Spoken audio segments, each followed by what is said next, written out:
आध्यात्मिक पथ की कहानी सुनने वाले सभी श्रोतागणों को जय श्री राधे। सबरी का वास्तविक नाम श्रमणा बताया गया है। उन्होंने सबर जाति में जन्म लिया, जिस कारण इनका नाम सबरी पड़ गया।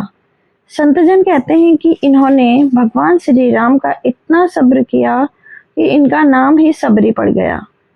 सबरी के पिता भीलों के राजा थे। सबरी को श्री राम के प्रमुख भक्तों में गिना जाता है।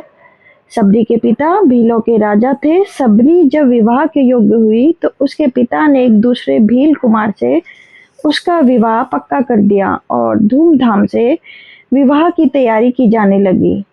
विवाह के दिन सैकड़ों बकरे भैंसे बलिदान के लिए लाए गए।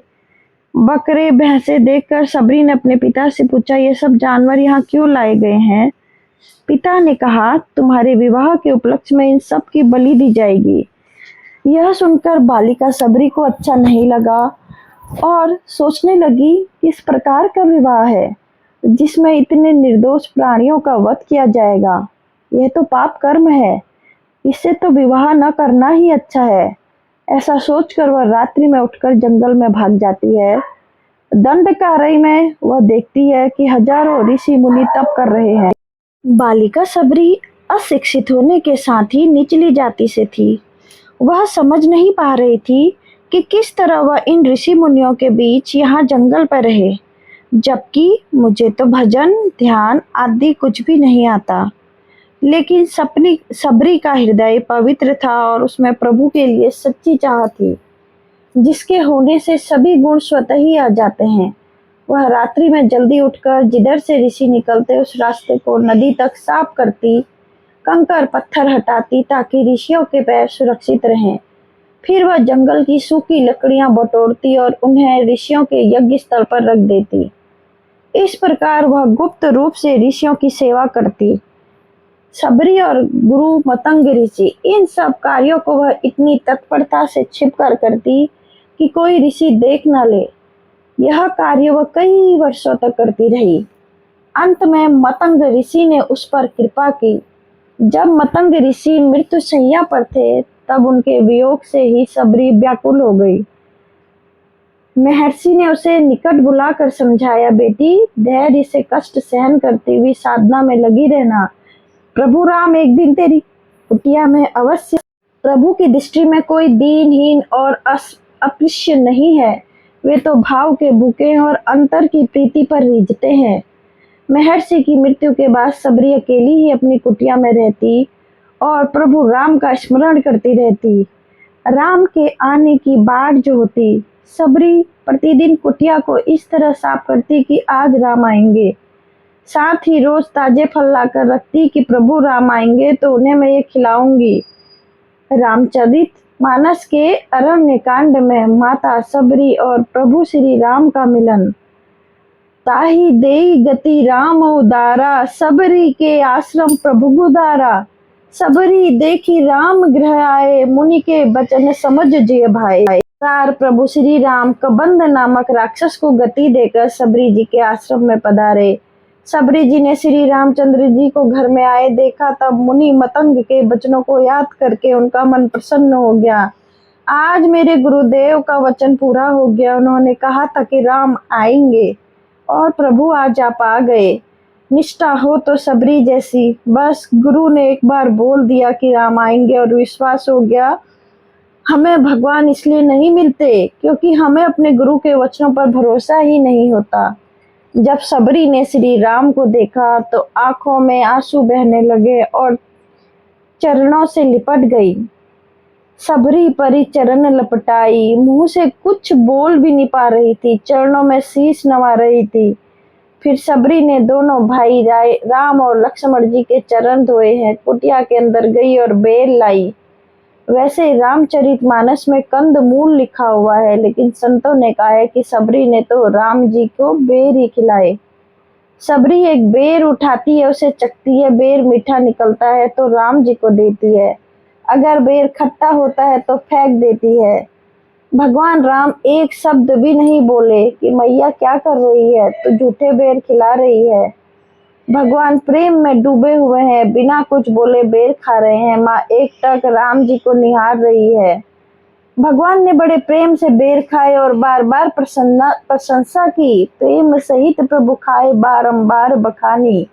उसके बाद सबरी हाथ जोड़कर कड़ी हो गई और सबरी बोली कि प्रभु, मैं किस प्रकार आपकी स्तुति करूं। मैं नीच जाति की और अत्यंत मूढ़ बुद्धि हूँ। अधम जाति में जड़ मति भरे भारी, जो अधम से भी अधम है। स्त्रियां उनमें भी अत्यंत अधम है और उनमें भी है पाप नाशन में मंद बुद्धि हूँ।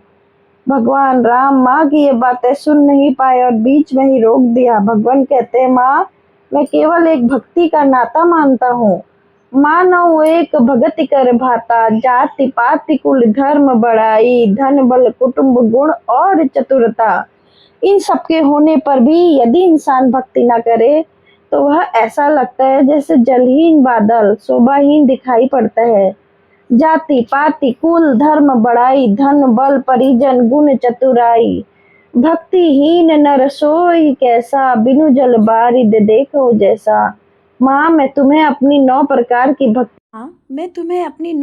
की भक्ति के बारे में बताता हूँ, जिसे भक्ति कहते हैं। नवेदा भक्ति। नवदा भक्ति कहूँ तो ही पाही, सावधान सनु धरु मन माहे। प्रथम भक्ति संतह कर सगा, दूसरी रति मम कथा प्रसंगा। मैं तुझसे अब अपनी नवदा भक्ति कहता हूँ, तू सावधान होकर सुन और मन में धारण कर। पहली भक्ति है संतों का सत्संग, दूसरी भक्ति है मेरे कथा प्रसंग में प्रेम, गुरुपद पंकज सेवा तीसरी भगति अमान, चौथी भक्ति मन गुण गण करहूँ कपट तजिगान। तीसरी भक्ति है अभिमान रहित होकर गुरु के चरण कमलों की सेवा, और चौथी भक्ति है कि कपट छोड़कर मेरे गुण समूहों का गान करें। मंत्र जाप मम दृढ़ विश्वासा, पंचम भजन सो वेद प्रकाशा। छठदम शील बिरति बहुकर्मा, निरत निरंतर सज्जन धर्मा।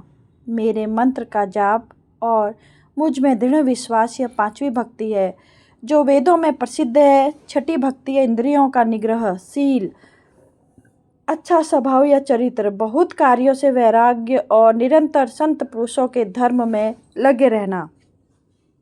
7वां सम मोहि मह जग देखा, मोते संत अधिक करी लेखा। 8वें अध्याय जथा लाभ संतोषा, सपने हूँ नहीं देखूँ पर दोषा। 7वीं भक्ति है जगत भर को संभाव से मुझे ओत प्रोत देखना और संतों को मुझसे भी अधिक करके मानना। 8वीं भक्ति जो कुछ मिल जाए उसी में संतोष करना और स्वप्न में भी पराये दोषों को ना देखना। 9वां सरल सब सन छलहीना, मम भरोस ही हरस न दीना। 9वां एक कहूँ जिन्ह के होई, नारी पुरुष सचराचर कोई। 9वीं भक्ति है सरलता और सबके साथ कपट रहित बर्ताव करना, हृदय में मेरा भरोसा रखना और किसी की अवस्था में हर्ष और दैन्य का ना होना। इन 9 में से जिनके एक भी होती है, वह स्त्री पुरुष जड़ चेतन कोई भी हो, सोई अतिशय प्रिय भामिनी मोरे, सकल प्रकार भगत दृढ़ तोड़े। जोगी वृंद दुर्लभ गति होई, जो कहूँ आज सुलभ भई सोई।